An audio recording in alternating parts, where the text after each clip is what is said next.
Quarter have passed and IRLAB Therapeutics have reported for the second quarter in 2023. In this live broadcast, viewers can ask their questions in the live chat. So, to present the second quarter, I am happy to present to you CEO Gunnar Olsson, EVP and Head of R&D, Mr. Nicholas Waters, and CFO Viktor Siewertz. So please go ahead. Thank you. Good morning and welcome to this quarterly update. The agenda for today is that I will give you news from the period. This will be followed by Nicholas to give us an R&D update. Then Viktor will follow to give us an update on the financials. We will then conclude and open up the question and answer session. Operational highlights during the second quarter. For mesdopetam, in May, a discussion was initiated between Ipson and IRLAB to outline what would be the best way forward to take mesdopetam to registration so that it could be available for patients with Parkinson's disease. For 757-942, in May, IRLAB and McQuaid Center for Strategic Research and Development, we made an agreement that gives MSRD the rights to evaluate two of IRLAB's projects, the neuropsychiatric programs for 757 and 942. And the purpose here, that is to investigate if there is a possibility to come to a collaboration agreement to develop the compounds from where they are now up to clinical proof of concept. Pirepemat, at the end of the month of May, IRLAB announced that all of the 38 clinics in the study were up and running and are now recruiting patients into the Pirepemat phase 2b study. With regard to ISP, in mid-June, IRLAB presented at the IBAGS conference in Stockholm around the ISP. We shared new information about the usefulness and the uniqueness of our ISP platform for drug discovery purposes. AGM, June the 20th, we had the annual AGM, and at this AGM, the board was extended with 3 new members, Veronica Wallin, Christer Norstedt, and Daniel Jonsson. Investor meetings. We presented at several national investor conferences arranged by ABG and Redeye, and we've had ongoing discussions with both national and international investors to provide updates on the company. Things that have happened after the period. For Pirepemat, in mid-July, the Independent Safety and Data Monitoring Board had their first pre-planned review of data. This review was triggered by the first 25 patients that had gone through all bits of the study. The DSMB unanimously recommended the company to continue the study according to the present study protocol. For ISP, we participated in an international competition focusing on how to apply machine learning to describe animal behavior, something that is very important to us since our preclinical experiments are built on animal experimentation to see effect on animal behavior. The competition was arranged by a consortium of neuroscientists from the Northwestern and Caltech universities. IRLAB was awarded the second place in this competition. And I think that this very well demonstrates the very high sophistication and the frontline position we have in using machine learning in our discovery and development activities. the proceedings from this competition has been published, and as you see on the slide, there is the link to the publication. For mesdopetam, on August 21st, IRLAB secured the ownership and all rights to the phase 3 ready mesdopetam project. And that means that IRLAB is now in control of further clinical development as well as commercialization of the product. On the 22nd of August, IRLAB gave an update of the mesdopetam project, and that included additional data from the phase 2b study in LIDS, and it also included data from the 3 phase 1 studies performed by Ipson. All in all, the data show that mesdopetam has shown antidyskinetic efficacy, it has an anti-Parkinsonian effect without compromising normal motor function, and it has a safety and tolerability profile that was on par with placebo. And that means that our judgment is that now mesdopetam, we need to prepare for an end of phase 2 meeting with the FDA in order to define the phase 3 program. On August 28th, results from the phase 2b study with mesdopetam was presented at the MDS Congress in Copenhagen. Financial highlights for the quarter: net revenue almost 7 million, total operating expenses almost 52 million, operating results minus 45 million, cash flow minus 53 million, cash at the end of the period 156 million, total number of registered shares close to 52 million, the same number as at the last quarterly update. So IRLAB, having now a world-leading portfolio of compounds to improve Parkinson's treatments, we are building on pioneering biology and knowledge stemming from the research team around the Nobel laureate Arvid Carlsson. From that, the development of the ISP, the platform to generate new candidate drug molecules. We have a focus strategy based on the deep knowledge about Parkinson biology. We have validated business model based on clinical proof of concept. So we've taken molecules from discovery up to phase 1, phase 2, and now being phase 3 ready. And we have had deal-making experience. We have a broad and solid portfolio where all the different stages of the Parkinson disease are addressed, and every molecule having the potential to be a blockbuster. And we have an organization positioned for success. So now a little bit about Parkinson to set the scene, how we see the disease and how our molecules fit in. So what happens when you get Parkinson's disease? Well, it is more than 50% of your cells in the brain producing dopamine has died off. Why is this so important? Well, dopamine is one of the absolutely most important signal substances engaged in a number of different functionalities of the brain. Why does it happen? In a small proportion, it is of genetical background, and in the most, or if I say in the majority of cases, it is environmental factors.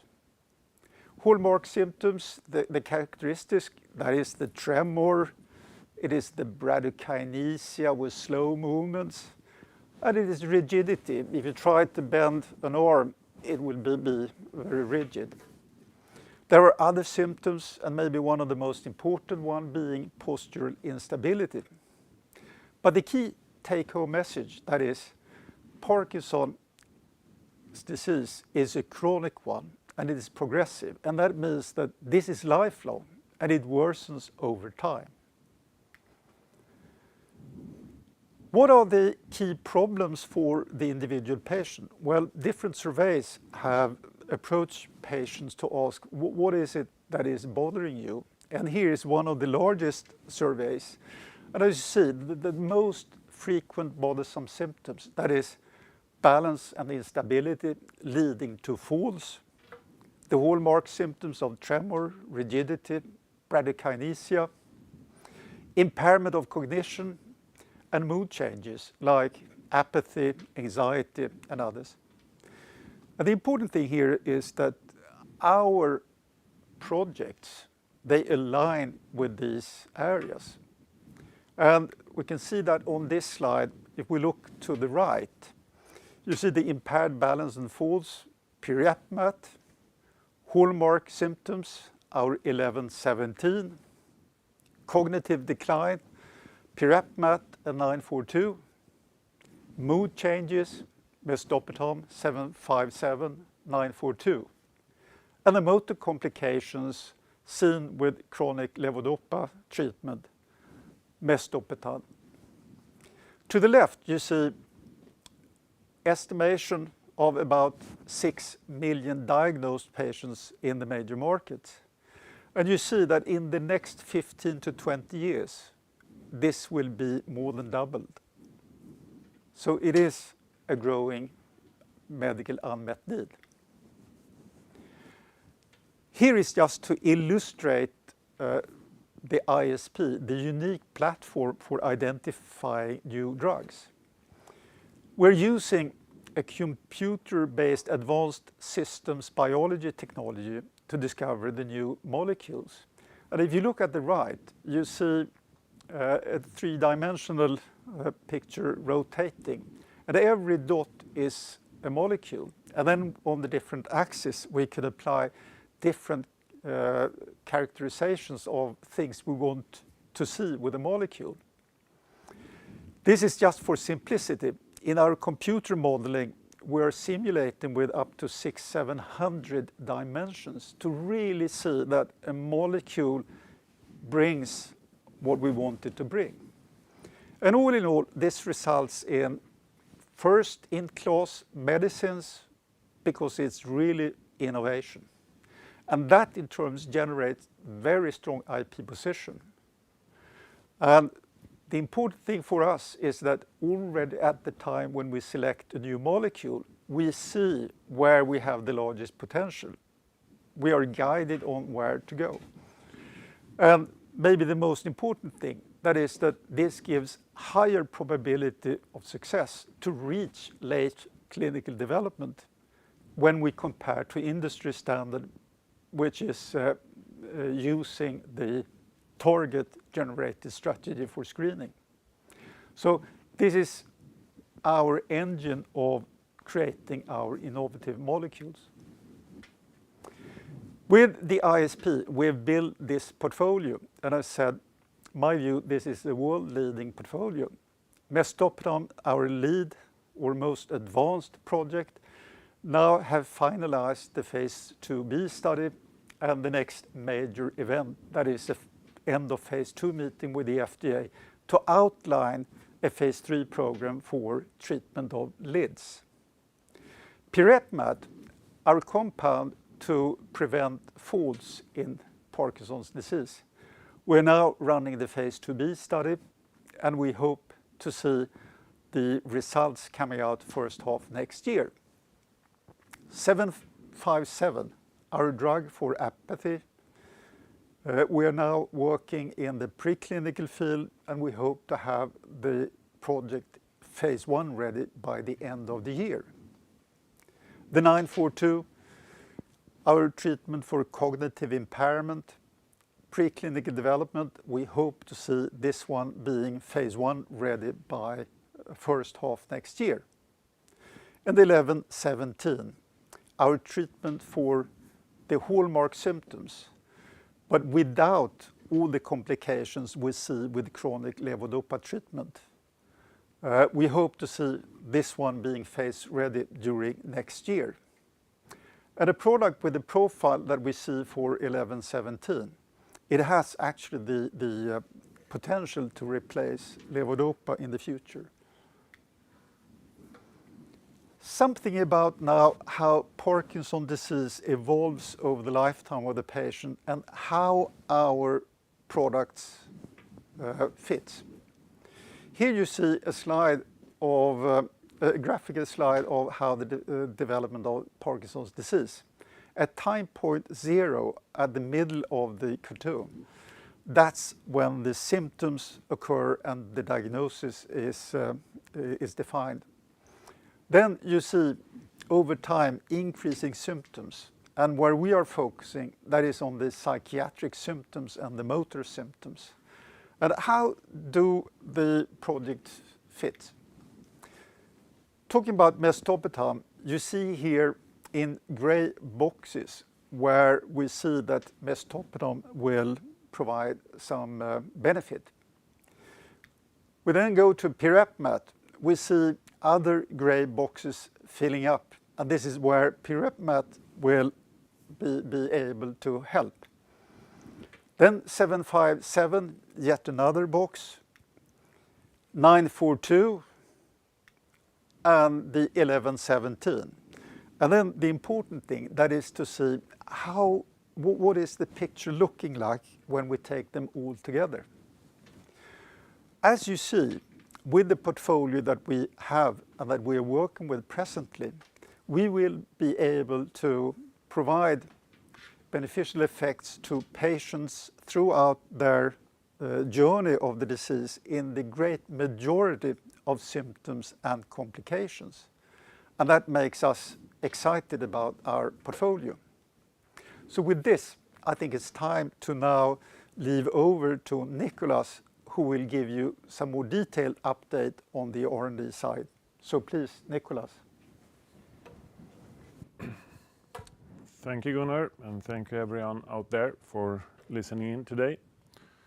I will rapidly continue with some updates on mesdopetam that we have seen in the past quarter and during the summer. Mesdopetam is a totally novel molecule with a novel mechanism of action. As Gunnar mentioned, this is a first-in-class product. It has potential in treating motor complications in Parkinson's disease, such as LIDs, but also previously we have published data indicating that we also perhaps can prevent the occurrence of levodopa-induced dyskinesias. It has potential in psychosis and also in other indications. During the development of mesdopetam, we have now created a quite large body of evidence which supports the novel treatment for dyskinesia in PD. And this started many years ago, I would say many, but some years ago, with phase 1 studies. We added then a phase 1b study in Parkinson patients where we looked at safety, tolerability, but also at efficacy. Gained efficacy signals in that study, plus increased understanding of the pharmacokinetic properties in the population. Then we ran a larger phase 2a study, also safety, tolerability, but efficacy was measured using different instruments. And throughout these initial studies, we learned a lot about the usefulness of the different scales, the usefulness of mesdopetam as a treatment in this population.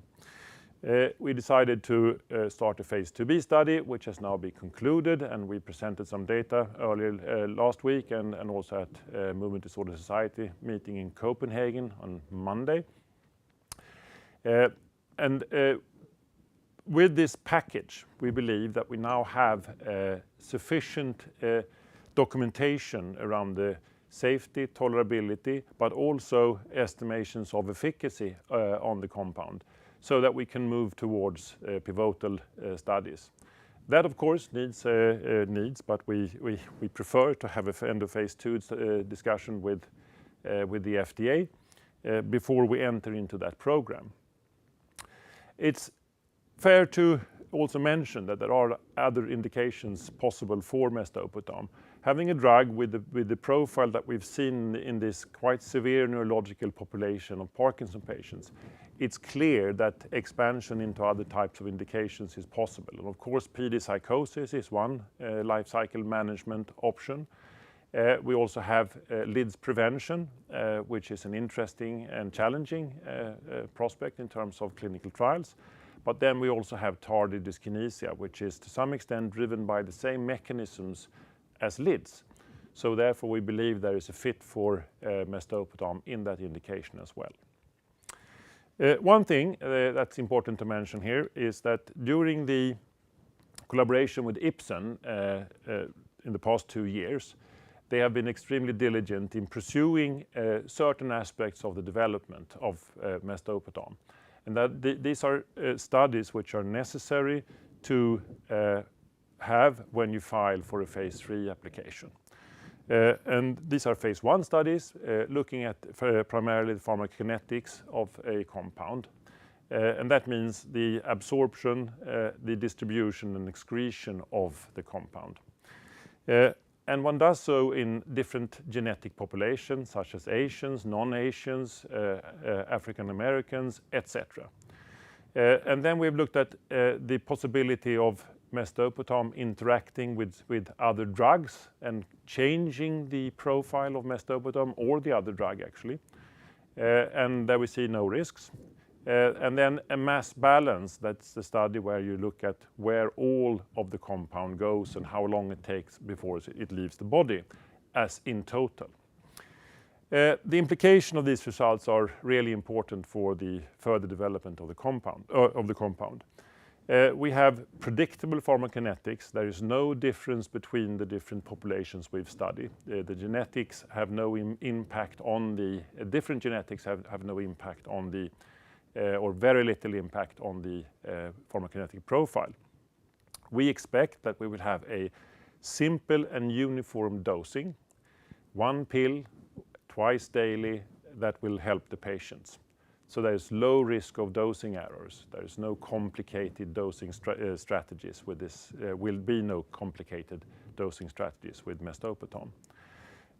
And the data above all that enables use in a larger and genetically diverse population. So now we do not have to have restrictions in the inclusion criteria in further studies and or on the market, depending on based on the data that we've generated so far. And that's a really, really important part of development to establish such data. Jumping directly into the end of the phase 2b study, we presented top-line results in January, and since then we've been working with the analysis. We presented now last week further information on the results of the study, and also on a poster presented at Movement Disorder Society, which is referenced here. And for you out there, you can find the poster on our webpage under the publication page. What we discovered, and here's just a snapshot of the data, I'll have to say that. What we found and our conclusions from this study is that we have consistent dose response and, what is very important, clinically meaningful antidyskinetic efficacy. And this is something we've seen in phase 1b, phase 2a, and now also in phase 2b. Clinically meaningful antidyskinetic efficacy. And that is measured by different scales, and in our case we see a very, very profound effect on the Unified Dyskinesia Rating Scale, which is the preferred scale with regulators in terms of primary endpoints, etc., in studies like this. And then we see improvement in good on time. In addition, we saw a quite significant dose-dependent reduction in off time in this study as well, which is an important add-on to the profile of mesdopetam. This is a typical effect with anti-Parkinsonian drugs. We don't see any side effects which differ from placebo. We don't have any safety aspects which differ from placebo. So we can achieve a full antidyskinetic effect according to the dose response we have established without compromising motor function or adding any problems for the patients. Predictable plasma exposure, as I said. linear and dose dependent, and then we have also managed to now select a dose for further investigation in pivotal trials. And that is, we have basically ticked off all the important aspects to move to the next level of development. So next step will be an end of phase 2 meeting with the FDA, and that means that we need to build a briefing book to provide the FDA or any other regulator around the world, by the way.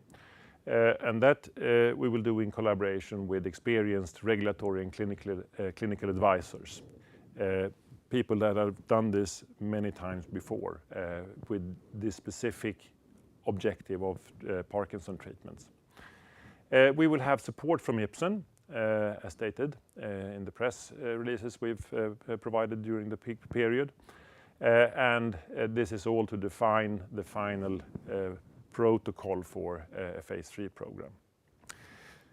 Another aspect of the work that we need to do now is to capitalize on the results to ensure the financing for the phase 3 program. Going back to, or forward to pirepemat, I should say, this is also a first-in-class molecule, and this is in development now to improve balance and reduce the risk of falls in Parkinson's disease. Falls is one of the biggest problems, as also Gunnar mentioned, looking at the polls out there. This is one of the biggest problems that the patients themselves report. The balance and the falls complications. And about 50% of all Parkinson patients falls recurrently globally. The cost of a fall is quite significant, around $30,000 according to US costs, and there is no available treatment at present. So this is a large unmet need. With pirepemat, we started the phase 2b study last year in the early in quarter 1, and as Gunnar mentioned, we have now all centers ongoing recruiting across Europe in this trial, and we expect or plan to have all the patients enrolled by the end of the year and to have data to present during the spring of next year or H1.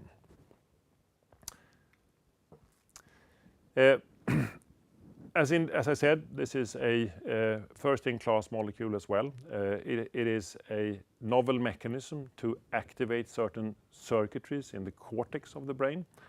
It has a quite substantial potential in terms of both commercial and treatment. Going to the regulatory side, we have achieved regulatory approval for the phase 2b study across 6 countries in Europe. We have been advised by the FDA to front-load our development plan with a number of studies, which we have now done, and they have been successfully completed. And as for mesdopetam, pirepemat has also been given a unique STEM name by WHO, indicating this represents a new class of treatments. Also here, we're building on the comprehensive package to move forward to further trials. The phase 1, single ascending, multiple ascending doses, looking at, in healthy volunteers, looking at PK, safety, tolerability. We went on to a tablet formulation, then did a phase 2a study, where we looked at safety tolerability in the intended population. These are elderly patients with cognitive impairment and Parkinson's disease. This is the population that falls. And we could extract information from that trial indicating cognitive improvement, improvement in balance, promises of reduced falls. And now we're running a trial focusing on exactly those aspects. We're looking at falls, we're looking at balance, we're looking at certain neuropsychiatric endpoints as well. And it's a 3-arm trial with about equally distributed across 2 doses of pirepemat and placebo. 3-month treatment period, a dose de-escalation period, and then a follow-up up to 1 month of the patients. And as Gunnar mentioned, during the summer, the first 25 patients had gone through all of this, and we are now continuing building on further patients, recruiting further patients into the trial. A brief note on the preclinical program, 757, 942, and 1117. 757 to treat apathy, which is today an untreated indication or symptom in many neurological disorders. This goes beyond Parkinson's disease. And then 942 to restore cognitive function. This is a drug which in preclinical studies have showed excellent efficacy in reversing cognitive dysfunctions. And then 1117, which is what we believe could be a really, really interesting prospect moving forward. It's a once daily treatment for Parkinson's, and that's something that is not out there today. To treat the hallmark symptoms without inducing all of the complications we see today with today's levodopa treatment. And we boldly say that this could be a next generation treatment for Parkinson's disease. Also mentioned previously, 757 and 942 is now being evaluated in a partly a collaboration with MSRD or /Otsuka. They're looking at the documentation we have generated so far, and we're looking into the possibilities of building a collaboration for both of these assets. When it comes to the indication as such, this is quite huge. There is about 10 million Americans with apathy and 10 million Europeans at the same time affected by apathy. And in neurological disorders, this occurs at very high frequency. This is a very well-known comorbidity, but there is no really good treatment. There are a number of hypotheses on the genesis of apathy, and we are targeting on one of those, which deals with the crosstalk between different brain areas, which is hampered in people with apathy, and we can strengthen or reverse that or improve that crosstalk with 757. And then cognitive dysfunction is quite well known in the public domain. Often one thinks about Alzheimer's disease and cognitive dysfunctions, but Parkinson also is a disease with a lot of cognitive issues during the course of the development of the disorder. And in general, about 12 to 15% of all people over 65 suffer cognitive impairments. And as I said before, 942 has a very, very clear cognitive enhancing profile across different cognitive modalities, as they are called, in preclinical studies. And now we're bringing both of these molecules towards phase 1. 757 will be phase 1 ready at the end of the year, 942 during next year. And this is according to our plans and what we've communicated before. And lastly, but not least, 1117, the next generation treatment for Parkinson's disease. This can be used as a monotherapy as well as an add-on to levodopa, we believe. It has the potential to be an effective treatment without the complications we see with levodopa. This was a drug that we nominated early this year, and we are now doing the preclinical exploration and development activities, hoping to reach a phase 1 ready state during next calendar year. I will now turn over to Viktor to give a brief update on the finances. Viktor? Thank you, Niklas. Finances. Most important figure is, of course, the cash position, which is was about 156 million SEK at the end of Q2. There is a continued focus on cost control. The costs were about the same level as in Q1 and also the same level as in Q2 last year. If you adjust for the cost in Q1 for the former CEO. We do expect the cost to go down a little bit towards the end of the year as important activities are closing in on being finalized. During the quarter and also during the rest of the year, we will continue investing in the phase 2b study with pirepemat, of course, and we will also continue to invest in the preclinical development of the preclinical projects 757, 942 and 1117. As you can see in the rightmost graph at the bottom, the number of employees has been stable for more than a year, showing that the operations is basically ongoing at a steady pace.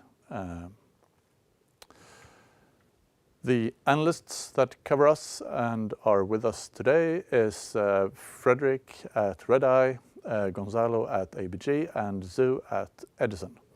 And we hope to get some good questions from them after the presentation. So over to you, Gunnar, to conclude. Yeah. Recapitulation, this is the portfolio. We've talked about this, so I proceed. Some words about anticipated key development milestones over the next year.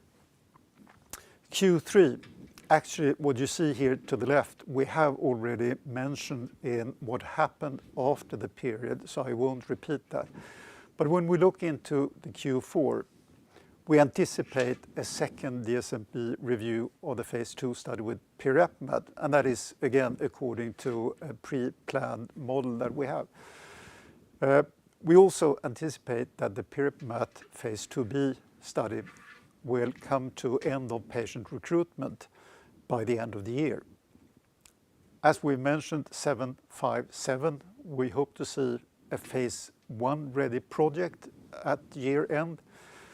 We're planning for a Capital Markets Day in Q4, and we will participate at investor events with ABG, with Pareto, Redeye, Biostock and SEB. We will also participate in scientific congresses. For next year, first half next year, we estimate to see pirepemat phase 2b top-line results. We estimate to see 942 coming to phase 1 readiness, and we will continue the 1117 preparation, aiming for phase 1. You see here at the bottom, without any time location, so to say, and that is the end of phase 2 meeting with the FDA for mesdopetam. That is very high priority for us, but since we are not the one setting the date for such a meeting, we need to interact with the FDA. We just put it here as an event without confirmed time frame. Of course, when we know more, we will communicate. So, IRLAB, a world-leading portfolio based on pioneering biology and a unique platform for drug discovery, the ISP. Focus strategy on Parkinson based on the profound understanding of Parkinson biology. Validated business model built on clinical proof of concept. Broad and solid portfolio, as you've seen, and an organization positioned for success. That's the end of the formal presentation, and I think that we are now moving over to the Q&A session. So if I invite Nicholas and Viktor to the table as well. Thank you so much, Gunnar, Nicholas and Viktor, for that presentation. We will soon hand over to some equity analysts, but first off, let me ask you, could you please take us through the events that led from Ipson being your partner to where you are today? It actually started with a phone call to me on the 1st of May from Ipson. It was clearly stated that we would like to discuss how we, the best way, could take the product forward so that we can reach registration and getting a product. We have had then long discussions with Ipson. Ipson has clearly stated that they see that this molecule has the potential to be a product, and they want to see it come to the market. In parallel, we've understood that there have been ongoing activities in their own portfolio. But all in all, this led to an agreement that we closed on the 21st of August, where it's very clear that Ipsen is interested in the product. They will support us in bringing together the briefing book for the end of phase 2 meeting with the FDA. They will provide us with the study medication for the phase 3 study. And they have been very clear that they don't want us to give any payment to them during the course of development activities, because all the funding should really be to move the product forward. But they are interested in getting part of the success of the product in terms of royalties on sales. But it's good for us that the payment won't kick in until we are on the market. Then what I'm now going to say is only my pure speculation. But being in the discussion with Ipsen, of course, we have followed what's happening within their company as well. And it has been interesting to see that they have had some significant development in their own portfolio. So in mid-June, they had an extended approval for a product that they acquired by acquiring Albireo by turn of the year. So it now has a much broader indication and use. Secondly, by end of June, they reported that a project that they have in-licensed from Genfit had very positive phase 3 data. And then mid-August, they reported that they had approval of a new product in the United States. And all of these projects are, of course, closer to the market compared to mesdopetam. And I don't know if it has had any impact, but I know that having these type of successes in your portfolio, you really need to invest to bring them to success. And if this has had an impact on how the agreement was defined in the written agreement, we don't know. But definitely we have a clear indication that Ipsen do have an interest in mesdopetam, even if we now secure the full ownership of the compound. Thank you so much for sharing this, Gunnar. So now let's move on to the equity analysts, and we will start up with Fredrik Thor at Redeye. Please go ahead. Yes, hello and thank you. I know it's very early, but I was wondering, do you have any insights on how you could improve replicability of the results in a phase 3 trial, and especially in the good on endpoint? Maybe there are some learnings in the PS group versus the FAS group, for example. Of course, as I illustrated in the developments. Progression of development of mesdopetam, we've learned a lot over the past few years, what to do and what not to do. And we also have learned how to manage the sites and instruct doctors and patients to a much higher precision now than before. So with all the knowledge we have gained over the past few years, we are quite confident that we can design and conduct further trials which will deliver what we hope they can. Thank you. And in the FAS group, when looking at the UDYSRS scale, the dose dependency was less obvious than in the PS group. Is there a good explanation for that? Could it just be out of randomness or variability, and that's just why you do all these additional analysis on a trial data set, to be able to actually define the actual or the most likely effect of a drug.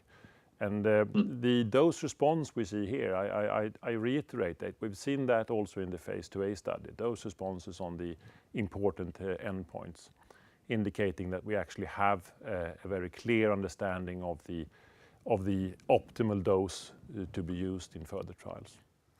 If I just add here, in different phases of drug development, you put different type of emphasis on which analysis provides you with the best answer. In the dose finding, the most important part, that is really to see what does an actual dose give in terms of effects, both on the effect side as well as on the safety side. And this is why this type of, we call it PS, per protocol analysis, is so important in this stage of development. In phase 3, that is a different thing. Then you really need to show you have an effect when you have selected the dose that you're testing. And then you're always to the intention to treat analysis, that is the FAS analysis that we showed. Because then you really need to document that giving a treatment according to a certain schedule, it will deliver what you want it to see. But going back to the phase 2b study, the way it was designed so that there was the possibility of dose adjusting early in the study, it was very important for us to really see what was the data when we looked to treatment effects according to the actual dose that the patient had for the majority of time in the study. So basically that the dose dependency is most important in the PS population is the takeaway, I guess. Yes. Yep. In this stage. Yes, because that's based on the actual dose they took. Yeah. And a final question, if you were to conduct a phase 3 trial in-house, how could a potential commercialization look like? Would you need a distribution partner or like a licensing agreement in the NDA stage? Or what are the alternatives? Okay. Gunnar will do that. Yeah. Of course, if we were to run a phase 3 study, we can't today say what would it be, because we need to have the end of phase 2 meeting with the FDA. But what we could foresee, that is that a phase 3 study to repeat the findings we see in the phase 2b study would be of the same size, so roughly 150 patients per study. Of course, we need to confirm that in the FDA discussion. But if that is so, then definitely it would be something that IRLAB could do on its own. Then coming to the commercialization, we don't have a commercialization organization, so the most likely scenario would be that we would need to have an agreement with someone with commercial muscle to really introduce the product to the market. But again, early days today, we can't give you more than speculation at this time. As we said, it's 1 week since we secured the product and got back the control of development and commercialization. We have some homework to do to really define exactly answers to the questions you have. But we are very pleased to have now a phase 3 ready product in the portfolio that we have full control of, and it has strengthened our position. Yeah, just a confirmation of what you said, Gunnar, about 150 patients. Is your hope that you could only do one trial pre-approval or two, or has it changed since? That's a matter of discussion with regulators across the globe, and first and foremost, the FDA. There is precedent in these types of indications that you can bring phase 2b, phase 2a study as support for one trial, one pivotal trial. But this is an open question. We don't have the answer to that. Otherwise, one does the 2-trial strategy. And then also one needs to hedge for the safety population, which is about 100 treatment years that needs to be added to the study. Could I just add here one aspect that I think is important when we talk about would it be possible for a small company like IRLAB to run phase 3? And as I stated, yes, I believe so. And one important thing is not just the sample size. We're talking about an efficacy trial of about 150 patients. What is even more important, that is that we're here talking about a treatment period of 3 months, as we estimate. And this should be compared to the Alzheimer trials that we've seen over the last year, being in the range of 2 to 3 years, and in 1,500, 2,000 patients per study. So it is a very different situation that we are facing, and this is why we state we believe that it could actually be realistic to run phase 3 also from a small company in this indication. Thank you. That's all for me. Thank you so much, Fredrik Thor. It's time to move on, and next up is Sue Romanov from Edison. Please go ahead with your questions. Hi, good morning. Thank you for taking my questions. It was good to hear the details on Mesopotam. You have a lot going on, and you've made good progress on your phase 2b trial for Pirepemat for balance and avoiding falls. And it was great to hear the timing, the confirmation of the timing for recruitment and the top line results in the first half. In your opinion, what would you constitute a clinically meaningful result? That's something we've discussed before, and it's an interesting question, Sue. If one goes to the literature, about 25% reduction in the fall rate is perceived as a clinically meaningful effect. If we go back to our own calculations from the phase 2a study, we see that we can actually exceed that, or we hope we can exceed that, but the data there supports a larger effect. But somewhere around 25 to, let's say between 20 and 40% improvement would be really a huge leap forward in the treatment, in the possible treatment of this problem for Parkinson patients. We should not forget that at present there is no treatment available to reduce even a fraction of the risk of falls. So any improvement here would be of clinical relevance. Yes. Yeah, that makes sense. I'm always interested to hear about your ISP research platform, and I'm looking forward to hearing more future milestones. But do we anticipate any new candidates entering phase 1 for the clinical trial in the near term?